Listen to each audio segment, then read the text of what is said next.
আসসালামু আলাইকুম প্রিয় দর্শক, দেখুন এমন মা যেন সবার কপালে না জুটে। নিজের শখ পূরণ করার জন্য ছেলেকে 45,000 টাকা দিয়ে বিক্রি করে দিছে। স্বর্গের সুখ, কিন্তু এই মায়ের ক্ষেত্রে তেমনটি হয়নি। নিজের শখ পূরণ করতে গিয়ে এই মা বরং নিজের সন্তানকেই বানিয়েছেন বলির পাঠা। ফুটফুটে এই শিশুটির বয়স মাত্র 4 মাস, অথচ এই বয়সে মায়ের শখের কাছে বলি হতে হলো তাকে। মোবাইল, পায়ের নুপুর সহ পছন্দের জিনিস কিনতে মাত্র 45,000 টাকায় তাকে বিক্রি করে দিয়েছিল তারই গর্ভধারিণী মা। এদিকে 4 মাসের সন্তানের পরিহিত কাপড় হাতে নিয়ে অঝরে কাঁদছেন বাবা রবিউল ইসলাম। যে কোনো কিছুর মূল্যে সন্তানকে ফেরত চান তিনি। সঙ্গে চান সন্তান বিক্রির সঙ্গে জড়িত স্ত্রী সহ সবার বিচার।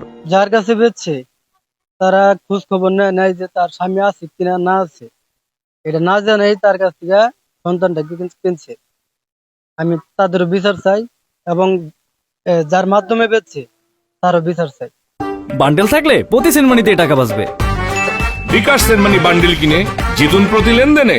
ঘটনাটি ঘটেছে টাঙ্গাইলের মধুপুরে।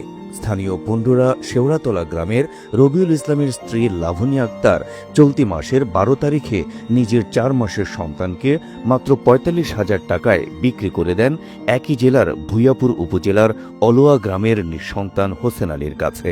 সন্তান বিক্রির টাকা দিয়ে কেনেন মোবাইল, পায়ের নুপুর সহ শখের জিনিস। এমন ন্যাক্কারজনক ঘটনায় হতবাক এলাকাবাসী।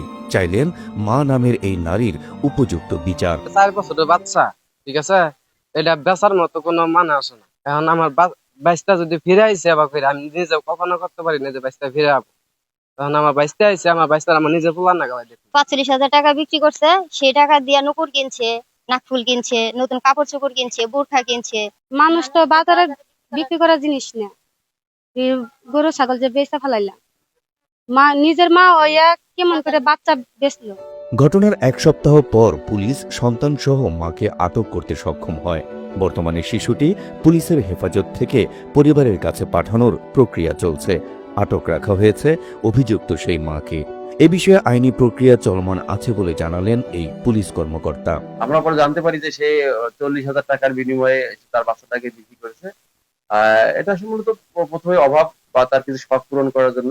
এখন সে অনুতপ্ত। মা হয়ে সন্তান বিক্রির মতো এমন ঘটনা নাড়া দিয়েছে সবাইকে। পরকীয়া, ইন্টারনেটের নেতিবাচক প্রভাব ও মানবিক মূল্যবোধের অবক্ষয় এমন ঘটনার জন্ম দিচ্ছে বলে মত দিয়েছেন সচেতন মহল।